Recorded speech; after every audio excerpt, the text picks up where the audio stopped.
Salve, salve, comunidade História em Casa. Eu sou o professor Tiago Lima, está começando mais uma vez nessa, agora, quarta-feira, o História Provoca. Hoje eu recebo por aqui o professor João Correia. Como eu disse, ele é professor, mas também é historiador, escritor, mestre em História do Brasil e doutorando em História. Também criador do canal Professor João Correia, Histórias e Fatos, que você encontra o link tanto do Instagram dele, quanto do canal dele no YouTube, aqui na descrição do vídeo. Antes de eu chamar o nosso convidado de hoje aqui para a tela, eu vou dizer para você que se você quiser contribuir para que a gente continue produzindo conteúdo aqui na História em Casa, é muito fácil. Já vou fazer aquele monte de pedido. Clica aí para se inscrever no canal do YouTube e também nos siga na ferramenta de streaming que você utilizar. Facebook, Instagram, TikTok, você acha a gente também no Spotify em formato podcast. E agora eu trago para a tela aqui o nosso convidado de hoje, João. Seja muito bem-vindo à TV História em Casa, seja muito bem-vindo ao programa História Provoca. Olá, Tiago, boa noite. Olá, pessoal, tudo bem? É uma satisfação, uma honra estar aqui nesse bate-papo com vocês, falando um pouquinho sobre a pesquisa. E estamos aqui. Vamos conversar um pouquinho, né, sobre a Imperial Fazenda de Santa Cruz. Vamos lá. João, quem acompanha a gente aqui já sabe que eu não escolho o tema. Eu faço convite e pergunto para o convidado ou para a convidada a respeito do que a gente vai tratar.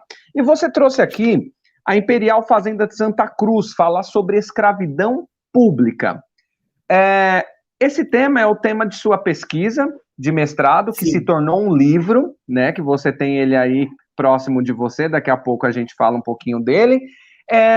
Por que tratar desse tema, João? E aí depois você já pode discorrer no assunto, quando você fizer uma pausa, eu pego aqui e já convido todo mundo a participar, fazendo perguntas, colocações, indicações, e a gente vai conversando, construindo de forma horizontal. Aí é com você. Tranquilo. Então, Tiago, eu pesquiso esse tema já há um bom tempo, né? Há uns 6, 7 anos. Eu sempre quis estudar a Fazenda de Santa Cruz, movido, primeiramente, numa ideia de estudar os escravos músicos da Fazenda de Santa Cruz. Porque a Fazenda de Santa Cruz tinha uma orquestra de escravos, que tocou para Dom João VI, para a família real, família imperial. E nesse processo eu fui percebendo quão extenso é os estudos sobre a Fazenda de Santa Cruz. E relacionado a isso, por que eu quis trabalhar essa questão da escravidão pública? Porque tem a população como um todo tem uma ideia que a escravidão ela foi única no Brasil, né? Não foi. Se você pegar a escravidão na região sudeste, ela se destaca a escravidão no regime cafeeiro. Se você pegar na região nordeste, totalmente diferente, a escravidão no âmbito urbano, no âmbito rural. E também teve a escravidão no âmbito público, né? Que era os escravos nas repartições públicas, né? E esses escravos eles eram empregados em diversos estabelecimentos do Império e da colônia também, e é uma escravidão, um sistema que tem as suas diferenças em relação aos demais. E em Santa Cruz isso aconteceu. Foi em Santa Cruz, que era uma fazenda pública, a fábrica de pólvora Ipanema, a fazenda Piauí, que também era uma propriedade pública, tinha escravos alocados. Mas como esses escravos se tornaram públicos? Aí que eu vou entrar já no meu tema. A fazenda de Santa Cruz era uma fazenda jesuítica, era uma propriedade da Companhia de Jesus. Com a expulsão dos inacianos em 1759, todos os bens da companhia foram confiscados pelo Império Português. Junto com isso, os escravos da companhia.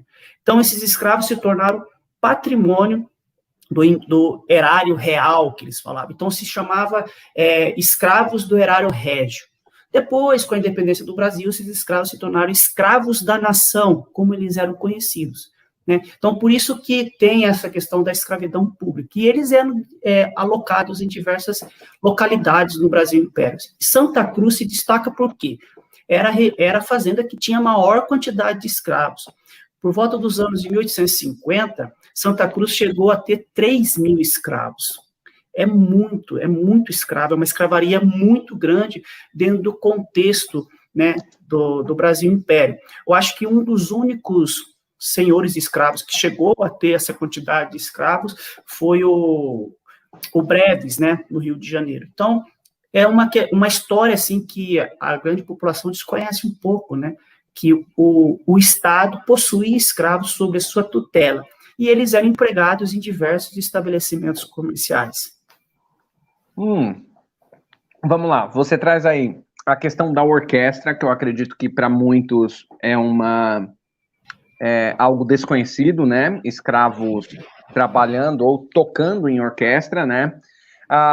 O apontamento aí da ideia da escravidão, que não é única, então, para a gente abrir esse leque, e entender a escravidão pública com escravos trabalhando em repartições públicas, né? E aí você traz a fazenda com maior quantidade de escravos, chegando a um momento de ter cerca de 3 mil escravos. João, no tratamento, existe alguma diferença entre o escravo público e o homem e a mulher escravizada, público, e o homem e a mulher escravizado particular, no tratamento de, vamos se dizer, de venda, de açoites e de castigos e de senzala, como que é o local e o tratamento desse escravo? Eu percebi, nas minhas pesquisas, que os escravos de Santa Cruz, eles possuíam uma certa autonomia. Por quê? Não tinha a presença de um senhor de escravos. É totalmente diferente. Quando os escravos de Santa Cruz pertenciam aos jesuítas, eles se denominavam escravos, servos de Santo Inácio. Eles se intitulavam servos de Santo Inácio. Quando há essa passagem, né, dessa propriedade, a Fazenda de Santa Cruz se torna uma propriedade do Império Português e depois do Império Brasileiro, eles se intitulam escravos de Sua Majestade o Imperador. E é muito interessante. Então, eles conseguem ter por a Fazenda receber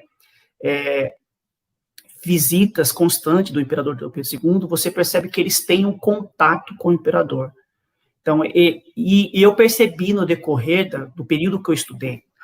No mestrado, eu trabalhei o processo de liberdade desses escravos, e no doutorado, eu estou trabalhando já a escravidão em si. Eles tinham uma certa autonomia, eles tinham roçados, eles tinham a senzala com moradia, eles tinham os dias santos, os sábados e domingos, como para si, para trabalhar para si. Eu constatei uma certa autonomia em relação a um escravo que trabalhava numa fazenda de café, que tinha ali sobre si um jugo de um capataz, de um senhor, constantemente. A longevidade desses escravos era maior. Eu cheguei a encontrar em Santa Cruz escravos com 80 anos de idade. Então, e também que você percebe aquela manutenção dos laços familiares, o incentivo ao matrimônio. Então, na história da Fazenda Santa Cruz, eu não constatei a vinda de escravos escravos africanos. Não havia uma complementação de escravos dentro dessa fazenda. Então, era uma comunidade escrava fechada dentro desse espaço social que eles viviam. Pegando essa ideia que você falou, o que era a Fazenda de Santa Cruz? A Fazenda de Santa Cruz, pessoal, ela fica localizada onde é hoje, o bairro de Santa Cruz, na zona oeste da cidade do Rio de Janeiro. Bem na região oeste mesmo do Rio de Janeiro, próximo do município de Itaguaí. E ela tinha toda uma estrutura, uma estrutura complexa. Por que Santa Cruz ela tem essa importância? Ela era uma fazenda muito grande, ela iniciava em Santa Cruz e fazia divisa com diversos municípios do Rio de Janeiro, Itaguaí, Resende, uma fazenda muito grande. Boa parte dessas terras, elas eram arrendadas a terceiros, né? E então ela tinha toda uma estrutura, e ela fica localizada onde é hoje a região oeste da cidade do Rio de Janeiro. E eu tenho uma imagem, tem como você mostrar aí, Tiago, para o pessoal compreender um pouquinho o que era essa fazenda. Como ela era uma fazenda pública, ela era subordinada à mordomia imperial. Então, tinha a mordomia imperial que cuidava da administração da fazenda. A Fazenda Santa Cruz tinha também como intuito de abastecer a cidade do Rio de Janeiro com gêneros alimentícios, porque na Fazenda Santa Cruz se produzia de tudo. Você produzia arroz, feijão, milho, fornecia mão de obra escrava para toda a cidade do Rio de Janeiro, escravos especializados. Então, a fazenda ela era autossustentável em todos os sentidos. Produção de abelhas, tinha canais de rios que eles eram dragados. Essa ponte, que aqui é a planta mas essa aqui é a ponte dos jesuítas. O que os jesuítas faziam? E depois, no período do Brasil Imperial, eles começaram a utilizar isso, eles utilizavam o Rio Guandu e as cheias do Rio Guandu para fazer canais, e esses canais, depois dessas terras alagadas, eles produziam arroz. E nesses canais havia circulação de embarcações, só para vocês perceberem a produção econômica que era essa fazenda. E dentro dessa... Desculpa, nessa foto do meio, por favor, Tiago. Que é onde era a olaria. Isso, era a olaria da fazenda. Ali se produzia telhas, tijolos, porcelanas, onde trabalhavam os escravos especializados, que eram os oleiros, né? Então, se você for observar a Fazenda de Santa Cruz, ela tinha uma estrutura complexa para a estrutura da época. Acima é o palacete da Fazenda de Santa Cruz, né? Era um antigo convento dos jesuítas, que depois, com a vinda da família real, e a Fazenda de Santa Cruz se tornou a moradia da família real por um bom tempo, e Dom João elevou esse convento a palácio, né, o Palácio de Santa Cruz. Atualmente, esse palácio, ele se tornou o Batalhão Villagrán Cabrita, que é o batalhão de engenharia do Exército. É muito interessante, porque esse aí é um dos únicos registros que tem da Fazenda de Santa Cruz, que foi feito no ano de 1848, pelo administrador da fazenda, Conrad Neymar. Aí você observa um pouco sobre a estrutura da fazenda, né? Sobre a estrutura do palácio em si. Se puder descer um pouquinho, Tiago, por favor, eu vou mostrar a planta do povoado da fazenda. Aqui você já observa a estrutura da Fazenda de Santa Cruz, né? Tinha o palácio ao centro, onde que está a setinha do Tiago aqui, bem no meio era a região central, e dos dois lados existiam os bairros das senzalas, né, que era onde ficava a senzala dos escravos, que um se chamava Pacotiba e outro Limeira, né, que eram os dois bairros de escravos, né, que tinha em torno de 330 senzalas. Então, você observa essa estrutura, Largo do Palácio, Igreja Nova, tinha toda uma estrutura urbana dentro da fazenda. Uma coisa que eu acho interessante também abordar, que dentro do município neutro da corte, porque o Rio de Janeiro era o município neutro da corte, que era a capital do Império. Desculpa. A Fazenda de Santa Cruz foi elevada à condição de freguesia. Então, além de ser uma fazenda, era a sede de uma freguesia. Então, ali funcionava juizado de paz, o juiz de paz, subdelegacia. Então, você observa a estrutura dessa fazenda. Dentro da Fazenda de Santa Cruz, por volta dos anos de 1880, vai ser instalado o matadouro municipal. O que era o matadouro? Era onde se controlava todo o comércio de carne bovina. Era Santa Cruz que fazia esse deslocamento. Em 1870, Santa Cruz vai ter instalação de uma estação ferroviária. Nisso tudo que eu estou explicando para vocês, quem vivia dentro desse espaço? Os escravos. E eles eram utilizados dentro de toda essa estrutura. Eu estou aqui que eu vou mostrar para vocês que dentro da estrutura administrativa da fazenda, pessoal, existia uma coisa que eu busquei estudar afinco, foi o quê? Quem eram esses homens que administravam essa fazenda? Pode tirar, viu, Tiago? Se quiser tirar foto, pode tirar. Quem administrava essa fazenda? Porque na fazenda comum, né, na escravidão, em outras fazendas, propriedades particulares, existia o senhor de escravo, que era o proprietário da fazenda, e ele administrava a fazenda. Na Fazenda de Santa Cruz, por ela ser uma propriedade pública, existia a figura do administrador, o administrador geral, que era um homem que administrava toda essa estrutura da fazenda. A fazenda, ela tinha a administração geral, né, o administrador geral, a administração, que era o tesoureiro, o escrivão, o fiel de arrecadação do armazém, o capelão, o cirurgião, porque a fazenda de Santa Cruz tinha um hospital, né, e, aliás, um hospital muito importante na época, com escravos que foram estudar na escola de medicina. Então, tinha escrivãos dentro da fazenda, tinha parteiras. Então, porque Santa Cruz era um caminho de passagem de Minas e de outras regiões do Rio de Janeiro. Então, tinha uma importância muito grande, que era o caminho novo, que eles falam, né? O caminho novo que vinha de Minas. Então, passava pelas paragens de Santa Cruz. E esse hospital, ele era muito visitado na época. Tem a questão, tinha o setor de fiscalização, que era o campeiro-mor, né? E as feitorias. O que eram as feitorias? Essas feitorias, o que acontece? A fazenda era muito grande. O que o governo imperial fez? Dividiu pedaços de terras que eram arrendadas a terceiros, que a realidade era uma verdadeira mina de ouro, pessoal. Eu consegui encontrar, Tiago, grandes fazendeiros que fizeram fortunas só de arrendar essas terras, porque eu estive até constatando que a expansão do café para o Vale do Paraíba começou pela fazenda de Santa Cruz. Então, você observa que era uma disputa muito grande dentro do contexto da época, arrendar terras da fazenda de Santa Cruz. Porque tipo assim, não tinha-se uma noção do tamanho e da dimensão dessas terras, né? Aí tinha as oficinas, que era a oficina de correeiro, oficina de carpinteiro, a ferraria, a carvoaria.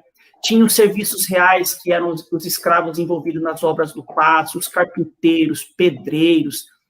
Tinha a cavalariça real, que era a questão do cuidado com os cavalos. Tinha as feitorias. Tinha os serviços que tinha a ala de serviços, que era o hospital que cuidava dos escravos. Tinha o serviço de amas de cego. Tinha o serviço da igreja. Tinha o açougue. Tinha armazém de gêneros, carroças d'água.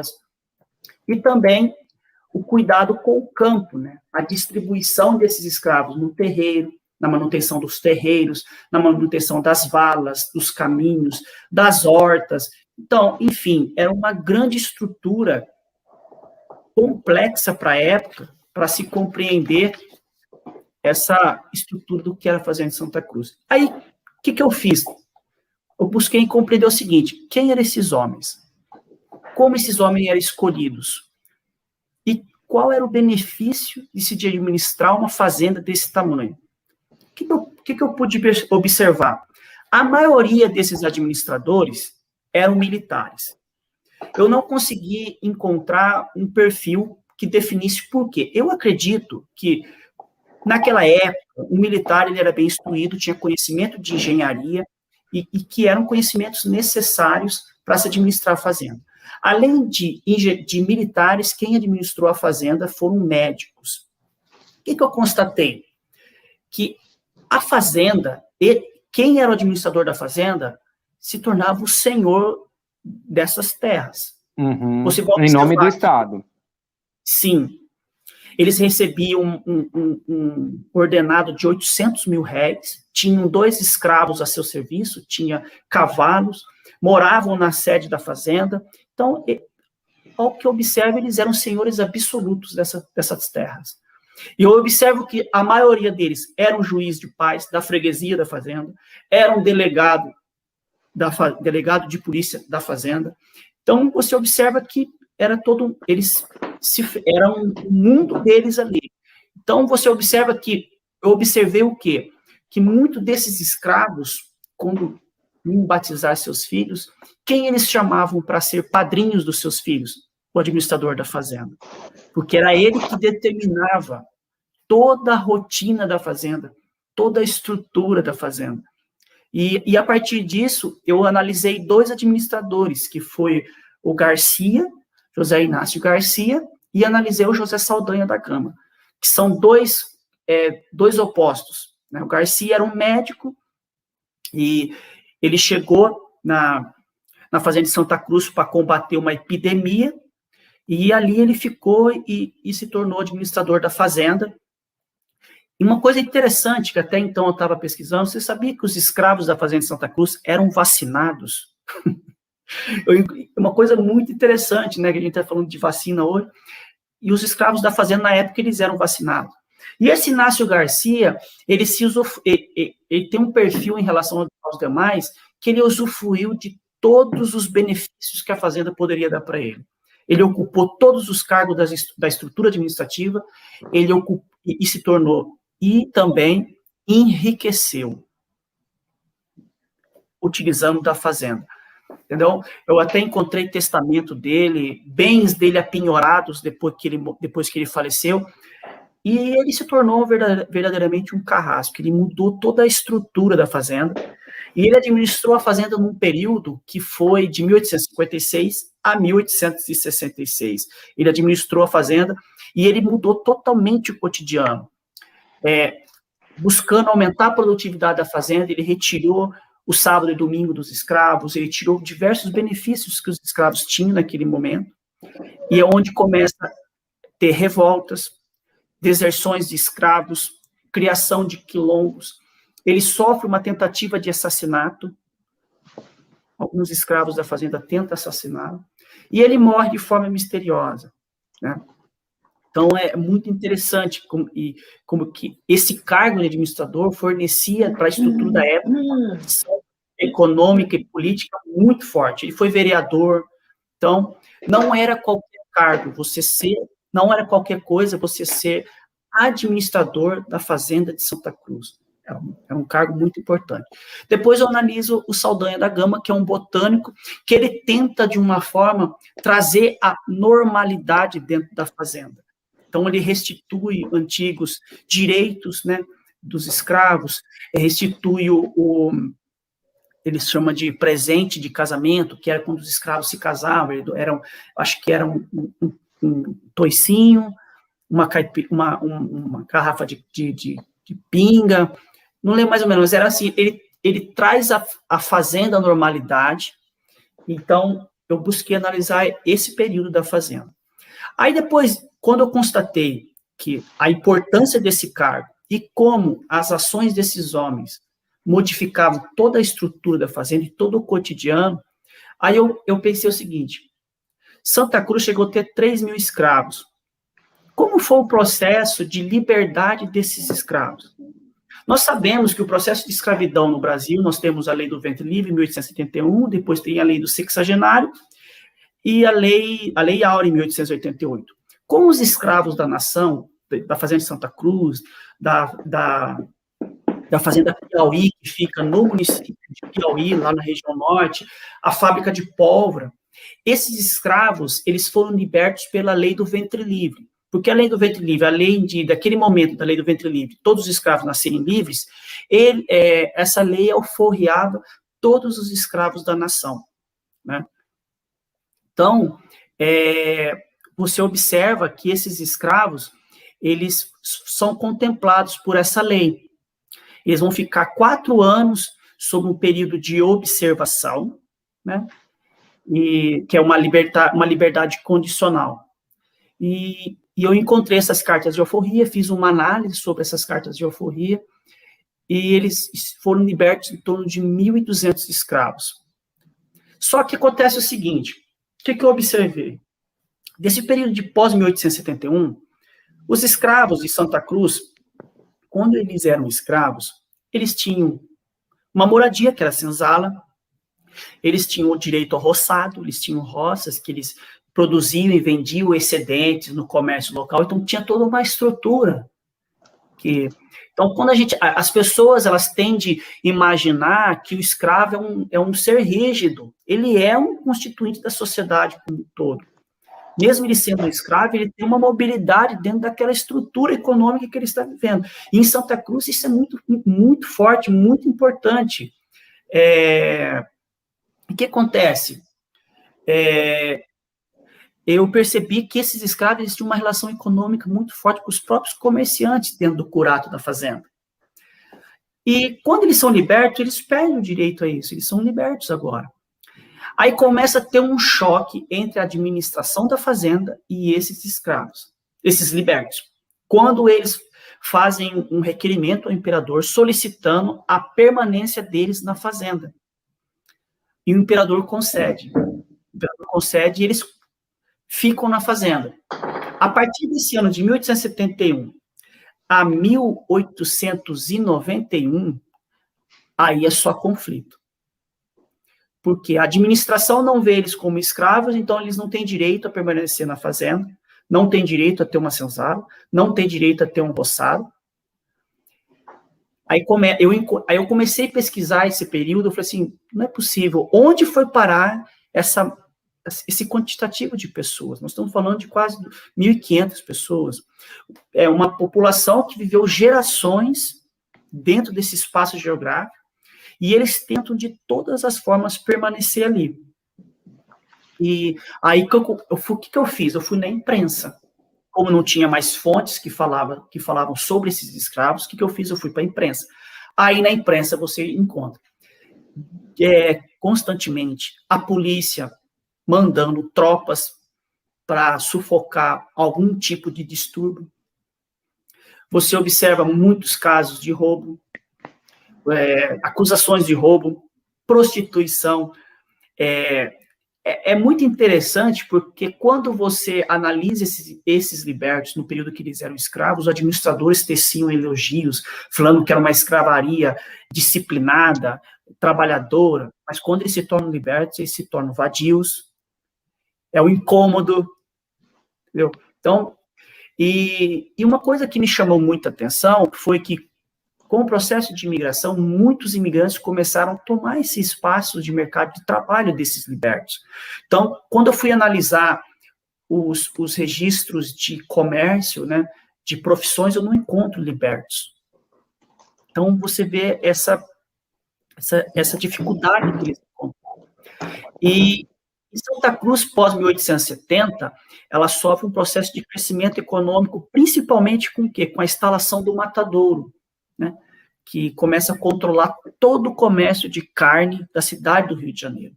A instalação da ferrovia em 1876. Então, essa área que os libertos estão próximo ao Palácio de Santa Cruz, que as senzalas ficavam ao lado, se torna uma área muito privilegiada e muito valorizada dentro do contexto. Aí, então, se observa que a administração tenta de todas as formas expelir essa população ao redor da fazenda.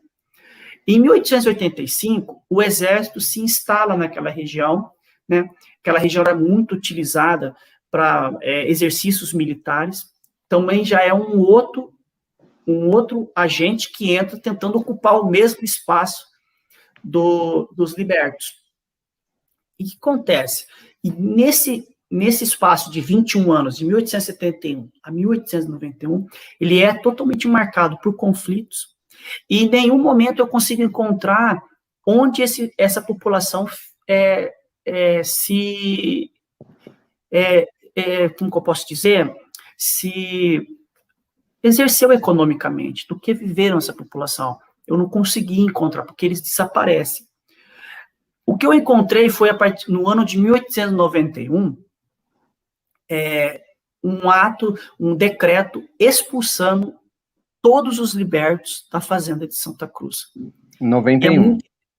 1891, já logo após, né, a proclamação da República, né, o golpe da República. A gente está na transição ali de Deodoro para Floriano. Isso. E é justamente nesse processo que o administrador da fazenda, na época, eu não lembro se é Valentino, eu não tenho o nome aqui na minha cabeça, ele determina a expulsão dos libertos, ele dá 10 dias, até sai notícias nos jornais falando para onde vão os libertos da fazenda de Santa Cruz, são expulsos das suas alcovas, olha só o nome que utiliza, e eles são expulsos, as senzalas são demolidas, e toda aquela região ela é distribuída em lotes. Eu sei que boa parte depois se constituiu a Vila Militar ali, umas casas de militares, depois foram vendidas a terceiros. Então, você observa que essa população que viveu gerações ali, eles tentaram de todas as formas se manter naquele espaço geográfico, mas em nenhum momento eles tiveram uma assistência do Estado. Enquanto existiu a monarquia, teve algumas ações com o intuito de dar um amparo, né, para esses libertos. Dom Pedro II, ele criou uma escola, a escola mista, que ele criou com as próprias dispensas dele, com o dinheiro próprio dele, ele criou essa escola, a escola mista da Imperial Fazenda de Santa Cruz, que ela atendia os menores libertos. Eu consegui identificar, eu consegui encontrar, e justamente, boa parte dos alunos eram filhos de libertos. Mas você observa que com a República, isso cai por terra. Uhum. Vamos expulsar, vamos retirar. E uma coisa muito interessante que eu queria falar também, que quando a proclamação da República, tudo que tinha na fazenda, no Palácio de Santa Cruz, é vendido. É leiloado tudo. Então você vê que há aquela ideia que tem que se apagar tudo que tinha do Império, inclusive os libertos. Porque os libertos, eles eram muito apegados com a figura do imperador Dom Pedro II. Então você observa, eu acredito que isso também foi uma das questões que levaram à completa expulsão dos libertos de Santa Cruz da fazenda. Após esse período, eu tentei encontrar documentos que me mostrassem, porque há relatos que eles se tornaram foreiros, que foram doados terras para eles. Eu não encontrei nada disso. Não tem documento que prove que os libertos da fazenda se tornaram foreiros da fazenda, se tornaram, receberam terra. O que dá a impressão, assim, que, literalmente, eles foram expulsos da fazenda. É uma coisa que eu percebo que isso aconteceu no Brasil como um todo, na fazenda de Santa Cruz. João, me apareceu aqui, né, me surgiu dentro da sua fala, vou dar uma pausa para você respirar aí um pouquinho, algumas questões aqui. Primeiro, dentro da sua fala, eu observo que, não que romantize a escravidão, mas você está colocando que esses escravos, ou escravizados, melhor dizendo, nas repartições públicas, escravidão pública, ela é menos severa do que a escravidão particular, por conta de uma cobrança, de alguém ali em cima exigindo e fazendo o controle de todas as ações dos escravizados, né? E aí eu acho que a gente consegue fazer essa observação até hoje nas repartições públicas e nas repartições privadas, onde nas repartições privadas, aqui a gente está falando entre professores, em sua grande maioria. Quem conhece educação privada sabe que ali o dono da escola ou a dona da escola está mais próximo, então você é vigiado de mais perto, ou com uma proximidade maior do que quem está dentro de uma escola pública, seja ela estadual, federal ou municipal. Aí, dentro da sua fala, ali você fala a respeito desses escravizados não vindos da África. Me surgiu aqui duas questões. Quando você diz que esses escravizados não são vindos da África, eu compreendo que eles são descendentes de escravizados já, nascidos aqui no Brasil, certo? Aí talvez se eu estiver errado, você me corrija. E uma segunda questão você tem conhecimento de indígena escravizado na fazenda também? Sim. Eu vou pegar um link aqui para explicar aquela primeira que você falou sobre a questão de uma escravidão mais branda. Escravidão é escravidão. Certo. Independentemente se ele estiver no ambiente público, no ambiente privado, né? É escravidão. O que você observa, por exemplo, uma coisa que eu constatei analisando a fazenda, que os escravos de Santa Cruz, eles temiam sair da fazenda, por exemplo, para ir para um arsenal de guerra, entendeu? Que muitos escravos de Santa Cruz eram enviados para o arsenal de guerra, muitos escravos da fazenda de Santa Cruz eram enviados para a Quinta da Boa Vista, eram mandados para Petrópolis, eram mandados para a fábrica São João de Ipanema. Você observa que ser retirado da fazenda de Santa Cruz era tipo um castigo para eles. Até eu encontrei um requerimento de uma escrava solicitando ao administrador da fazenda que ela estava em Petrópolis, instalada lá em Petrópolis, e ela solicitava ao administrador que enviasse as suas filhas, ou que ela retornasse para a fazenda. Aí você observa assim, ela queria duas coisas, ou ela queria estar com a família dela, ou ela queria estar na fazenda. Então, você observa que Santa Cruz, o que eu percebi também, analisando a distribuição dessa escravaria, existia muitos escravos para o trabalho que existia na fazenda. Tem até relatórios de deputados que visitaram a fazenda, e eles falavam que havia muita ociosidade dentro da fazenda, devido à grande quantidade de escravos. Mas nem sempre essa ideia, porque eles tinham uma autonomia em relação ao escravo, por exemplo, no eito de café. Só para ilustrar, porque talvez tem uma vez que eu fui falar isso, a pessoa falou assim, então não era escravidão. Não, é escravidão, ele era um escravo. Só que ele era um escravo. É que eu estou perguntando porque pareceu romantizada essa escravidão. Sim. Dentro da fazenda. Entendeu? Então, por isso que eu voltei nesse ponto aí. Tanto é que a minha segunda pergunta que eu anotei aqui, né, numa fala sua, você disse assim, eles tinham roça, tinham a senzala, e depois eles perderam isso com a liberdade. E aí, a pergunta que me veio na cabeça, essa senzala me pareceu uma moradia, essa roça me pareceu uma roça própria, e aí eles perdem esses, entre aspas, Sim. pareceu benefício. Então, aí a pergunta que eu faço, dentro desse contexto, será que é correto chamar a senzala de moradia? Então, depende. Porque eu encontrei nos documentos que fala moradia. Uma coisa que eu consegui constatar também, analisando, quem tinha o direito de ficar na senzala era a mulher. Eu estou fazendo uma análise que, conforme havia o casamento do escravo, quem mudava de residência era o escravo homem, não era a mulher. E você observa, tem duas fotos aí que eu coloquei, que é de um viajante, demonstra um pouco sobre a questão da moradia dos escravos de Santa Cruz, né? Tinha senzalas que eram duas famílias, e isso na história da fazenda ela vai mudando, entendeu? Tem uma figura clássica do Debré que mostra um pouco isso daí. Depois tem outro, eu encontrei, aqui eu não estou aqui, eu encontrei um desenho das senzalas das fazendas de Santa Cruz, porque o coronel Neymar, que foi um dos administradores da fazenda, ele faz uma grande reestruturação dessas senzalas, entendeu?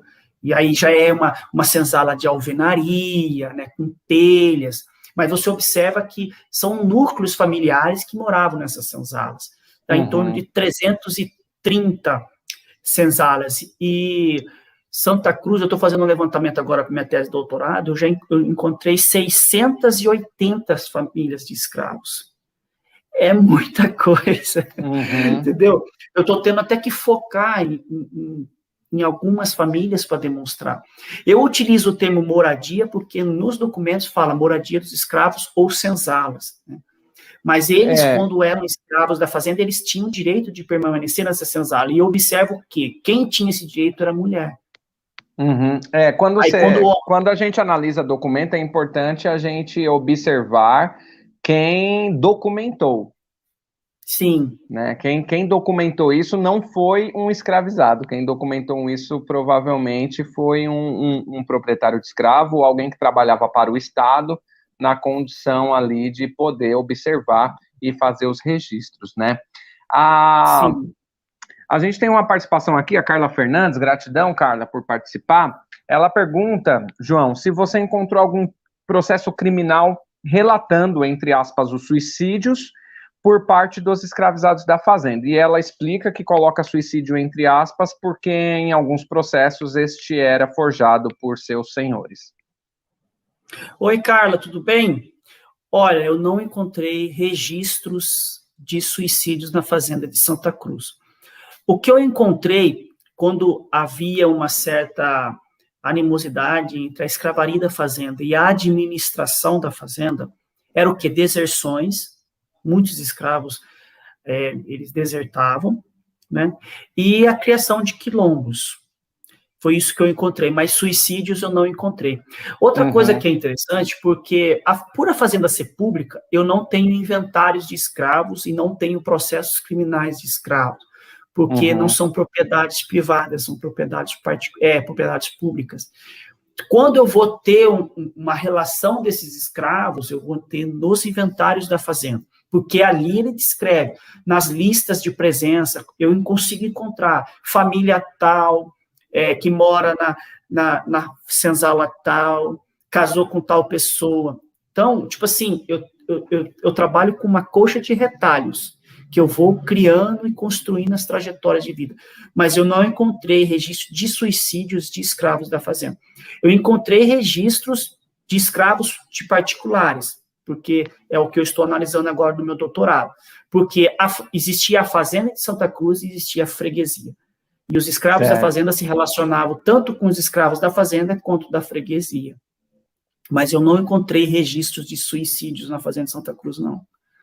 Certo, agradecer a participação da Carla aí, que eu vi que você fez uma live com ela há um tempo atrás, né, a respeito da sociedade italiana em São Carlos. Importante a presença. Seja muito bem-vindo, Carla. Também convidada aí para entrar em contato conosco, para a gente abrir a tela, trazer um tema para a gente conversar aqui. Sim. Né? Fica aí o convite já também, aproveitar o ensejo. Uma outra questão, João, você quer completar alguma coisa a respeito da... Não, lembrando aquela pergunta que você fez sobre a questão dos africanizados. Isso é uma ideia... E dos indígenas, né? Sim. Santa Cruz teve, mas foi no período colonial. Teve um aldeamento indígena em Itaguaí, mas não foi um período que eu abordei, porque eu não trabalhei em período colonial, mas eu sei que existiu. Quem trabalhou muito isso foi minha orientadora, ela trabalha com os jesuítas no período colonial, né? Mas teve, sim, teve a utilização de indígenas, né? Aí, sobre os africanos, eu trabalho com essa ideia na minha tese, que Santa Cruz desenvolveu uma reprodução natural. Pelo incentivo ao casamento, existiu uma reprodução de escravos por si só. Então, a fazenda não havia necessidade de comprar escravos africanos. É muito interessante, até que no período que a fazenda foi dos jesuítas, quando os africanos chegavam ao Brasil, a Companhia de Jesus enviava esses escravos para Angola, que existia já uma produção, existia um quantitativo de escravos muito grande dentro da fazenda, tanto no Engenho Velho, que era uma fazenda jesuíta, em Santa Cruz. E eu observo isso na fazenda de Santa Cruz no decorrer do século XIX, né, analisando os registros de batismo, casamento e óbito, não tem a presença de africanos. E eu encontro alguns africanos, só que eles não ficam no núcleo da fazenda. Eles são destacados nas feitorias. Você observa que é uma comunidade escrava fechada entre si ali dentro, que elas não aceitam a presença de africanos. Isso é uma ideia que eu estou trabalhando, porque até o momento até uma pessoa me questionou, nossa, João, você está falando que uma escravaria só cresceu pela reprodução natural? Sim, eu trabalho com essa ideia, porque não tem registros de escravos africanos na fazenda de Santa Cruz. Era mesmo incentivo ao matrimônio, ao casamento, às relações sociais entre si, porque Santa Cruz chegou, eu acho que em 1850, 2.800 escravos, 3.000 escravos. Depois há uma queda muito grande, porque boa parte dos escravos da fazenda de Santa Cruz são enviados para a Guerra do Paraguai, né? Muitos escravos da fazenda de Santa Cruz morrem na Guerra do Paraguai. Uma história triste também, né? Que é um período que a fazenda entra em grande crise econômica, né, por falta de escravos, né? Então, mas eu não encontrei a presença de africanos na fazenda de Santa Cruz. Entendi. Aí, mais para frente no discurso, você coloca ali já em 1891, né, que é o ano da Constituição, que é o ano da troca de presidente ali, Deodoro da Fonseca, Floriano Peixoto, militares também, né?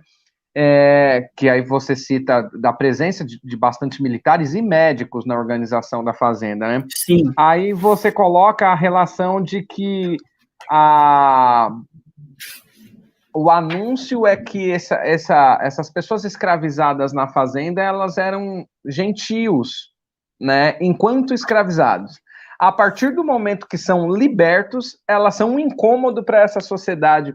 E Sim. aí a gente tem que entender o projeto que o Brasil traça a partir da República Brasileira e a partir da abolição da escravidão, né, para o povo preto aqui no Brasil, que é um projeto de extermínio da população preta mesmo.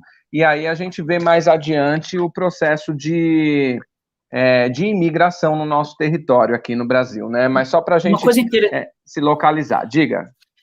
Uma coisa interessante, até que eu fiz um apontamento no trabalho, que eu analisei o registro, o censo de 1891. E a concentração de negros era muito grande em Santa Cruz. Muito grande. Então, você observa que era uma sociedade muito miscigenada. É que eu não estou conseguindo encontrar aqui para te falar o quantitativo. Acho que eram 3.000 pessoas. Dessas 3.000 pessoas, no segundo o censo, 2.000 e pouco eram negros e mestiços. Uhum. Então, você observa assim, que era uma sociedade. É até interessante que eu fiz uma comparação que dentro das freguesias do Rio de Janeiro, no censo de 1891, a que a maior tem concentração de negros é Santa Cruz.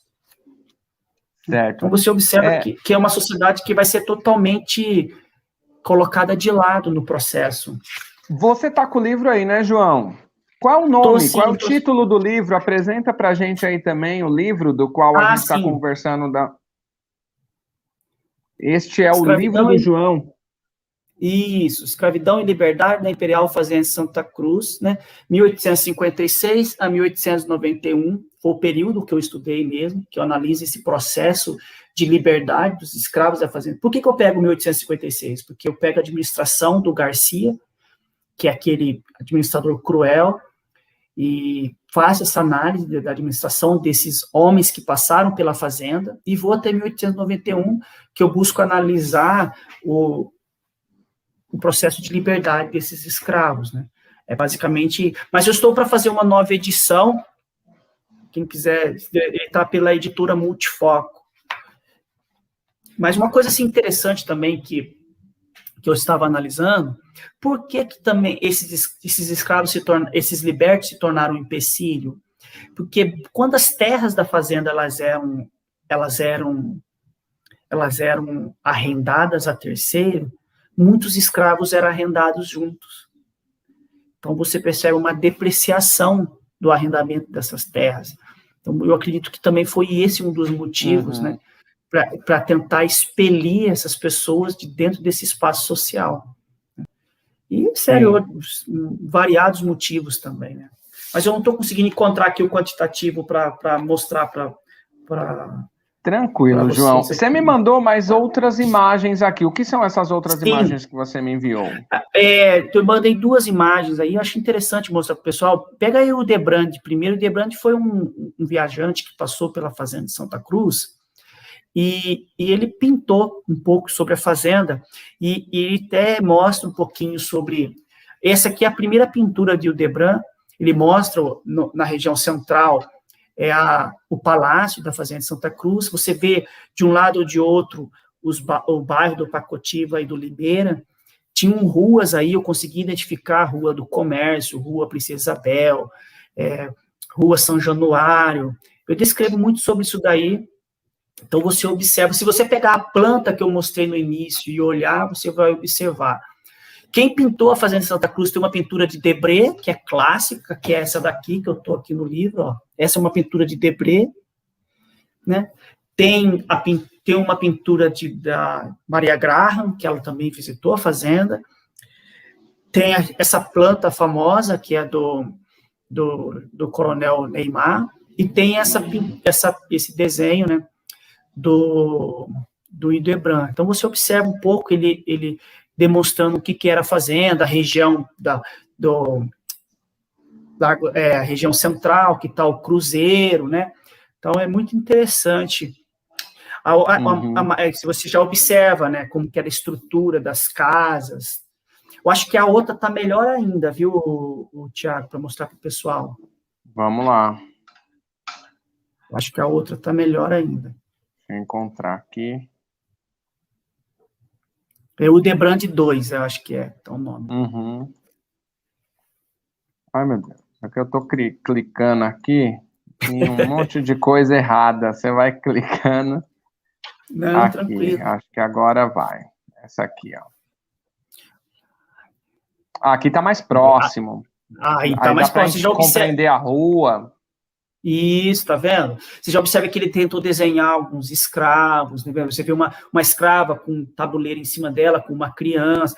É muito interessante esse desenho, tá vendo? Ó? Você já observa que eu encontrei relatos, documentos originais que falam sobre essa vestimenta, que elas andavam com peitos de fora, só a saia por baixo, né? Você já observa o palácio imperial, né? Então, isso foi em 1844, que foi justamente na administração do coronel Neymar. Você já observa aqui como era a estrutura das senzalas. É um dos pouquíssimos desenhos sobre a fazenda de Santa Cruz. Né? E algumas casas aqui, ao meu entender, parece ser do que eu conheço como pau a pique, não de concreto. Aqui, por exemplo, ó. Isso. Né, você vê as madeiras e o barro, né? E sendo aqui concreto, mas algumas de pau a pique, né? E é justamente essa região que se torna muito valorizada nessa região do Curá de Santa Cruz. E em 1891, todas essas senzalas elas vão ser destruídas, né? E vão ser divididas. Então, essa construção que a gente está vendo aqui são senzalas. O que eu encontrei até o momento são senzalas, que são 2 bairros, né, Pacotiba e Limeira. É porque, geralmente, nós observamos senzalas como se fosse um porão só. Sim. Onde ali tem os instrumentos para que os escravizados fiquem amarrados, né, presos durante a estadia naquele local. Aqui, o que a gente tem a impressão, a partir dessas imagens, é que é um vilarejo. Sim, é uma vila de escravos, né? É interessante até que nos documentos eles falam de vila de escravos. Mas eu enfatizo, Tiago, que isso vai se alterando no decorrer do século XIX. Vai se alterando. Depois, eu sei que em 1860, eu até encontrei desenho, imagens que já é de alvenaria, não é mais de pau a pique. Entendeu? Então, é diferente. Então, ela vai evoluindo, porque quando os administradores vão... Até interessante que tem um relatório que eu encontrei de um administrador que ele fala: destruímos 5 senzalas de péssimo estado, que você conseguia ver, como que ele fala, a vergonha dos escravos, porque a senzala ficava muito próximo ao Palácio Imperial, e quando a família real ia se hospedar, a família era obrigada a ver as vergonhas dos escravos. Eles destruíram essa senzala, destruíram outra, sabe? Então, você vai observando muito esse cotidiano. Então, essa questão da estruturação das senzalas, elas vão mudando no decorrer do século XIX. Mas o que eu observei é que dentro de uma moradia, numa senzala, morava de 1 a 2 famílias, né? Entendi. Foi isso que eu consegui encontrar, né? E aí a gente tem aqui um mapa da totalidade da escravatura da Imperial Fazenda de Santa Cruz, que eu vou compartilhar aqui para a gente analisar também. É uma coisa legal esse é um dos documentos também que eu analiso bastante, que aí mostra onde eram empregados os escravos da fazenda, né? Então você observa, então tem toda quantitativo, né? Uma coisa que eu achei interessante, que a fazenda, quando ela distribuía, né, você vê carpinteiro, falquejadores, tanoeiros, que era aqueles que construíam tonel, né, para conservação de cachaça, cavoqueiros, pode descer, Thiago. Eu estou vendo aqui, ó, homens, rapazes, mulheres, raparigas, né, então, mais Homens, crianças, talvez de uma idade para cima, aí rapazes jovens ali, né? Mulheres e raparigas também, e aí crianças, né? Aí separado no masculino e no feminino. Eles dividiam essa questão dos escravos, do trabalho, em esquadras. Chegou a ter 15 esquadras. Cada esquadra tinha de 35 a 45 escravos. E o único ofício que eu encontrei que tinha uma mulher, apesar que as mulheres trabalhavam em diversos ofícios, mas o único ofício que eu encontrei uma mulher na carta de alforria foi o de feitora. Eu encontrei duas escravas feitoras, que até eu falo um pouco sobre a trajetória dela no meu trabalho. Então, você observa que você observa aí toda a estrutura da fazenda. Tinha amas de cegos, tinha amas de inválidos, amas de menores, amas de leite, tinha os músicos. Uma coisa que eu também constatei, analisando isso daí, que até 8 anos, o escravo era considerado uma criança. Uhum. Depois dos 8 anos, eles eram considerados menores, eles entravam na esquadra dos menores. E até os 8 anos, eles ficavam com as amas dos menores, que eram as escravas que cuidavam dos menores. Então, você já começa a observar o que era ser criança dentro desse ambiente escravo. Então, você já observa que esses escravos menores, eles não eram utilizados no cafezal, na manutenção das valhas, eles eram utilizados nas hortas, porque eles eram pequenos, eles conseguiam manusear objetos, conseguiam trabalhar na questão de colher verduras. Então, você observa, é totalmente diferente. Você observa que a escola tinha uma escola, você observa que a fazenda tinha uma escola de música, e essa questão de passar o ofício para a criança. Então, você já consegue observar que com 8 anos, boa parte desses escravos, eles já eram inseridos nos ofícios. O pai tinha um ofício, o filho ia ter um ofício. Então, é muito interessante. Eu estou construindo essa análise para agora o meu doutorado, né? Como é o cotidiano desses escravos. Então, é muito interessante. Então, você observa que essa ideia de se ensinar um ofício, de um escravo ter um ofício. Uma coisa também interessante que eu encontrei dentro da fazenda foi o quê? Escravas alugadas a si. Essas escravas tinham tanta autonomia que elas tinham dinheiro para pagar o seu aluguel à fazenda e ela se dedicar a um outro trabalho que ela quisesse. Eu achei sensacional. Então, você observa assim, tem nossa, registro essa mulher... disso? Tem sim. Eu trabalho isso até na minha dissertação, que são as escravas alugadas a si. Eu encontro, interessante que eu encontrei uma que ela foi alugada a si para um fazendeiro lá da localidade, e depois de 10 anos ela compra a sua carta de alforria.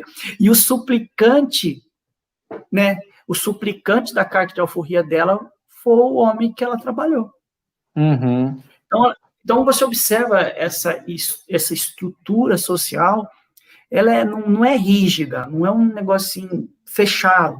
Então, eu gosto muito de pesquisar isso, a gente vai se surpreendendo, sabe? João, maravilhoso, essa sua pesquisa, esse seu estudo, ele amplia o olhar a respeito do processo de escravidão no nosso país, né? Mas, como você disse, é bom deixar muito claro que escravidão é escravidão, certo? Sim. João, nós já estamos caminhando aqui para findar o nosso papo. Nesse momento, cabe eu lhe fazer uma pergunta que talvez seja a nossa derradeira. Tem algum ponto que você julga importante que o assunto não direcionou para esse ponto e que você fala, isso aqui eu preciso dizer, Thiago, eu separei aqui, mas não rolou?